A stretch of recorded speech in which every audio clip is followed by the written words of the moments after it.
Саламатсыңарбы балдар? Кутмандуу күнүңөр менен. Бүгүнкү күнүңөрдүн жакшы маанайда ийгиликтүү өтүшүн каалап, кыргыз тили сабагын баштайбыз. Бүгүнкү сабакты мен силерге төмөндөгүдөй суроо берүү менен баштагым келип турат. Жашоодо каалооң, максатың, тилектериң, кыялдарың барбы? Жашоону сүйөсүңбү? Эгер балдар, силер ооба деп жооп берсеңер, анда жашоодо сөзсүз ийгиликтерге жетишериңерге мен ишенемин. Кыялсыз адам канатсыз куш дейт элибиз. Канатсыз кушту элестетип көргүлө балдар. Ал эми орустун окумуштуусу, тарых илимдеринин, философия илимдеринин доктору Дмитрий Антонович Волкоганов мындай дептир: жашоо бул түбөлүк үмүт. Үмүт үзүлгөн кезде адамдардын жер жүзүндө кылар иши калбай калат. Эмесе балдар, жашоону сүйүп жашайлы. Бүгүнкү сабактын темасы цитата жана диалог түрүндөгү тике сөздөр. Алардын тыныш белгилери. Бүгүнкү сабакта цитата жана диалог түрүндөгү тике сөздөрдү кепте ыктуу пайдаланууга үйрөнөбүз. Жазууда аларды туура жазууга көнүгөбүз. Улуу инсандардын акылман сөздөрүнүн тарбиялык маанисин түшүнүп, турмуштук тажрыйба топтойбуз. Балдар, биз кээде бир нерсе тууралуу баяндап жатканыбызда башка бирөөлөрдүн сөздөрүн кепте колдонобуз.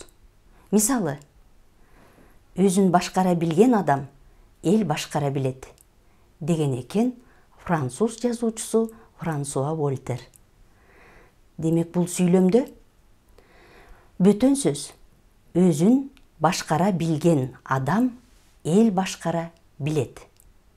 Ал эми төл сөз деген экен француз жазуучусу Франсуа Вольтер. Бөтөн сөз төл сөздүн ичинде катышуу өзгөчөлүгүнө карай тике сөз, кыйыр сөз болуп бөлүнөт. Тике сөз деген эмне? Ойлонуп көргүлө.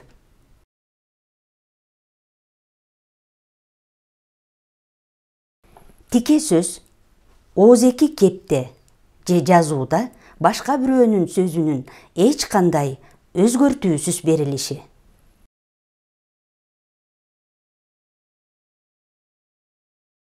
Кыйыр сөз деген эмне? Муну дагы ойлонобуз балдар.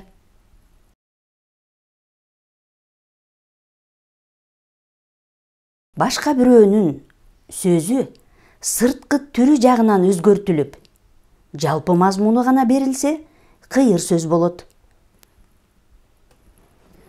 Мисалдар менен карап көрөлү. Тике сөз. Жакшы жазылган китепти окуп, адам жакшы сүйлөөгө үйрөнөт деген Франсуа Вольтер. Мында тике сөз. Жакшы жазылган китепти окуп, адам жакшы сүйлөөгө үйрөнөт. Эми ушул эле Вольтердин сөзүн кыйыр сөзгө айландырып көрөлү. Жакшы жазылган китепти окуп, адам жакшы сүйлөөгө үйрөнө тургандыгын Вольтер айткан. Бул учурда эч кандай тыныш белгиси коюлбай, кадимкидей эле жазылды. Тике сөз кепте колдонулуш орду, максаты, милдетине карай цитата жана диалог деп бөлүнөт. Цитата деген эмне? Цитата сито деген латын сөзү күбөгө тартуу деген маанини туюндурат. Цитата өзүнүн пикирин түшүндүрүү жана бекемдөө үчүн башка бир автордун чыгармасынан үзүндү же бирөөнүн кыска сөзүн пайдалануу.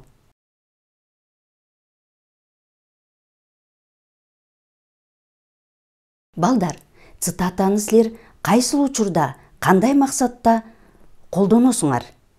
Ойлонгула.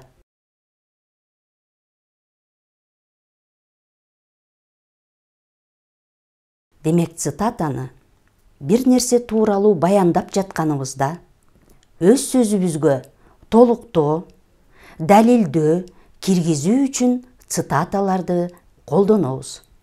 Аны биз өз орду менен ыктуу пайдалануубуз зарыл. Цитата тике сөздү пайдалануунун бир ыкмасы. Силер буга чейин ар түрдүү темада дил баян, эссе, баяндама, илимий иштерди, доклад, рефераттарды жаздыңар. Бирөөлөр менен маек курганда макалдарды, учкул сөздөрдү, ырларды кебиңерде колдонуп келдиңер. Эмесе, ошол сөздөрдү эмне максатта колдондуңар? Дагы бир жолу эске түшүргүлө.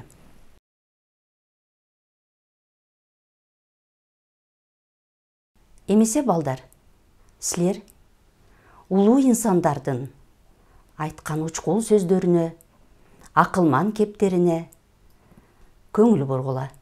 Залкар жазуучубуз Чыңгыз Айтматов канткенде адам уулу адам болот деген.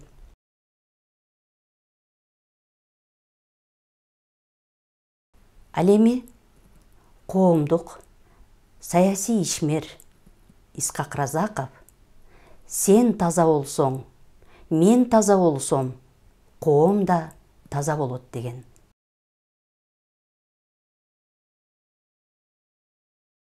Силер көрүп турган Конфуций биздин заманга чейин 551-жылы Кытайда Цюйфу деген жерде туулган.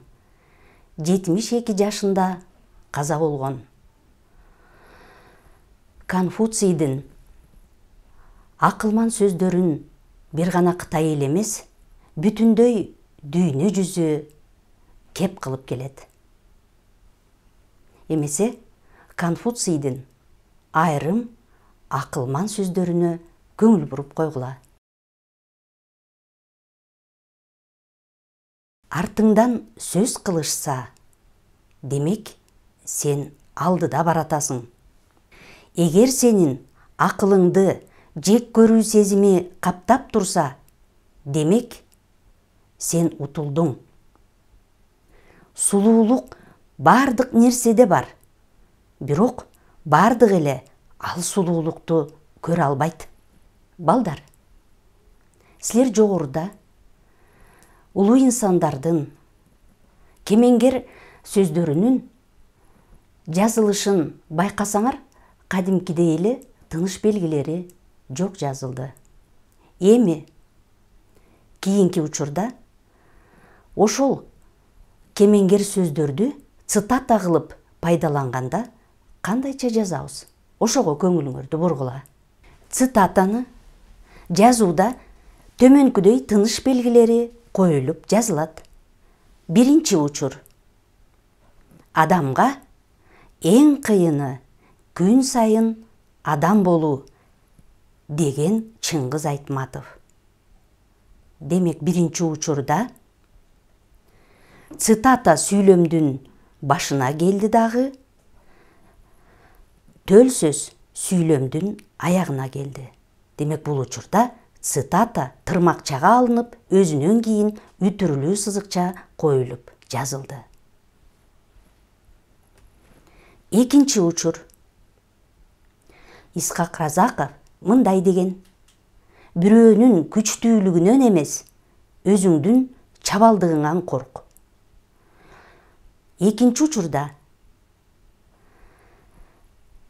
цитата төл сөздөн кийин келди дагы, өзүнө чейин кош чекит коюлуп, тырмакчага алынып жазылды. Үчүнчү учурга көңүл буралы. Балам, жашоого адам бир жолу келет, деди карыя. Ошондуктан жашоодо жолуңду туура танда. Балдар, байкап көргүлө. Бул жерде бөтөн сөз сүйлөмдүн башына, аягына келди дагы, ал эми төл сөз сүйлөмдүн ортосуна келди. Демек бул учурда сүйлөмдүн башынан аягына чейин тырмакчага алат экенбиз дагы, төл сөздү эки жагынан үтүрүлүү сызыкча менен ажыратып жазабыз. 4-чү учур. Антон Павлович Чехов. Адам бардык жагынан татынакай болууга тийиш. Жүзү жарык, ичи таза, ою тунук, сырты сымбат деп айткан. Силер көрүп тургандай, цитата сүйлөмдүн ортосуна келди. Бул учурда өзүнөн мурда кош чекит коюлду дагы, тырмакчага алынып жазылып, өзүнөн кийин үтүрүлүү сызыкча коюлуп жазылды. Дагы бир учурун эске алабыз цитатанын жазылышында. Айрым учурда цитата толук колдонулбаса, анда калтырылып кеткен сөздүн орду көп чекит менен белгиленет. Кээде цитатанын баш жагы кыскартылса, анда абзац көп чекит менен башталат. Мисалы, пайда келтирбеген окумушту жемиш бербеген бакка тете деп айткан перс акыны Саади. Бул учурда көп чекит турат.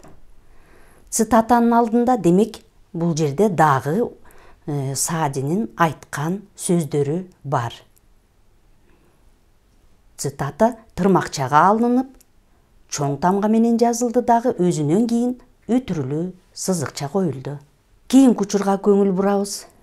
Ганнибал, Александр Македонский, орус падышасы Петр, Наполеондор улуу адамдардан болушкан. Бирок алар улуу болуп жаралган эмес. Аларды улуу кылган мезгил, жашоо шарт болгон деген армян жазуучусу Абаян. Балдар, силердин көңүлүңөрдү буга бургум келет. Бул жерден цитата тырмакчага алынып жазылда дагы, бирок бүтпөй калгандыгына байланыштуу аягында көп чекит коюлду. Демек ушул учурга дагы көңүл бургула.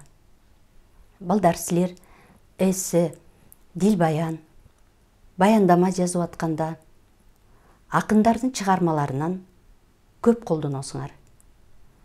Демек ошол учурда кандай жазат болдуңар экен? Ошого көңүл бургула. Ынтымагы бар элдин таалай багы ачылат. Ынтымагы жок элдин тапканы бекер чачылат. Деп барпы акын айткандай, элдин ынтымагы, биримдиги бүгүнкү күндө эң маанилүү. Акын Алыкул Осмонов, сен ооруба, мен ооруюн ата журт деп ата журтун сүйгөндөй, биз дагы элди, жерди сүйө билели. Бул жерде цитата сен ооруба, мен ооруюн ата журт тырмакчага алынды дагы, көп чекит коюлуп турат. Эмне үчүн? Анткени көп чекиттин ордунда акындын башкы ырсаптары кездешет. Мисалы, жазда башка,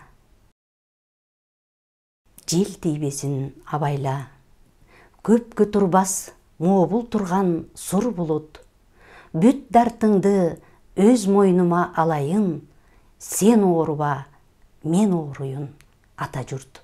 Балдар, биз жогоруда тике сөздү берүүнүн эки жолу бар дедик. Цитата жана диалог. Эмесе диалог деген эмне? Силер барыңар эле билет болушуңар керек. Диалог эки же андан ашык адамдардын пикир алышуусу. Диалог көбүнчө ооз-эки кепте жана жазууда колдонулат. Тике сөздө каармандардын сөз аркылуу берилет. Мындай учурда каармандардын сүйлөшүүсү тике сөз. Ал эми автордун сөзү төл сөз болот. Жолдош чоочун адам, мага орусча сүйлөңүз. Мен кызмат милдетин аткарып жүргөн кишимин, деди кыйгач көздөрүнүн үстүндөгү кара каштарын бүркөп. Боронду Эдигей уялып кетти. Кечир, оңу болбой жатса кечир, деп мукактанып, андан аркы айтарын айта албай, тили буулуп туруп калды. Чыңгыз Айтматов, Кылым картар, бир күн романынан.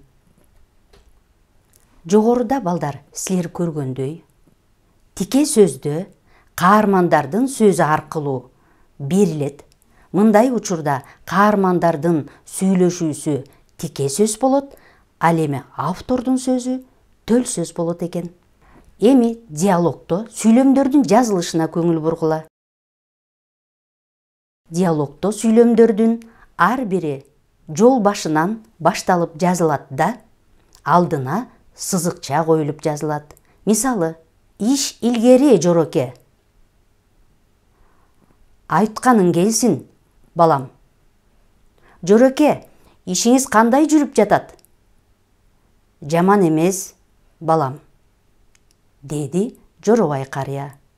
Эмесе балдар, азыр төмөндөгү сүйлөмдөрдү жакшылап карап, кандай тыныш белгилерин коюп жазат элеңер? Ойлонуп көргүлө.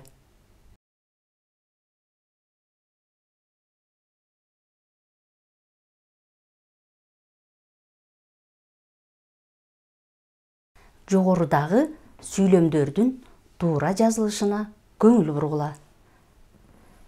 Көп сүйлөгөндүн баары билимдүү эмес. Төп сүйлөгөн билимдүү дейт элибиз.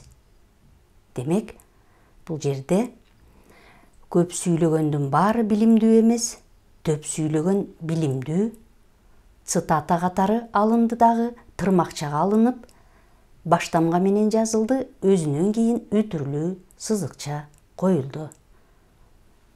Экинчи сүйлөмгө көңүл бургула. Билимдин коомдогу маанисине чоң баа берип, Максим Горький мындай дептир: билимден кубаттуу күч жок. Экинчи учурда цитата сүйлөмдүн аягына келди дагы, тырмакчага алынып, баштамга менен жазылды. Өзүнөн мурда кош чекит коюлду. Үчүнчү сүйлөм. Кыргызда мындай макал бар. Бала тарбиясы бешиктен. Бул учурда дагы цитата бала тарбиясы бешиктен сүйлөмдүн аягына келди дагы, тырмакчага алынып, баштамга менен жазылды. Өзүнөн мурда кош чекит коюлду. Төртүнчү сүйлөмгө көңүл бурабыз. Кайсы Каныбек? Биздинчи штанга көтөргөн. Осмоналиевпи? Ооба, деди анчалык жигит түшүнө бербей. Демек, бул жерде диалогдун жазылышына көңүл бургула. Диалогдо эч кандай тырмакча жазылбайт. Бешинчи сүйлөм. Элибиз ок өтпөгөн кара ташты тил кыйратат деп айтышкан. Бул жерде цитата ок өтпөгөн кара ташты тил кыйратат сүйлөмдүн ортосуна келди дагы, тырмакчага алынып, баштамга менен жазылып, өзүнөн мурда кош чекит коюлду. Өзүнөн кийин үтүрлүү сызыкча жаздык. Алтынчы сүйлөм. Бир киши казган кудуктан 1000 киши суу ичет, дейт кыргыз элинде. Бул сүйлөмдө цитата сүйлөмдүн башына келди, тырмакчага алып жазып, өзүнөн кийин үтүрлүү сызыкча койдук. Эмесе балдар, өз алдыңарча үйдөн иштеп көргүлө. Улуу ойчулдардын, акылмандардын айтып кеткен насаат ойлорунан цитаталарды жазгыла. Алардын тыныш белгилерин туура койгула. Досуңар менен түрдүү темада диалог кургула. Эмесе, сабакка катышканыңарга чоң рахмат. Сак саламатта болгула.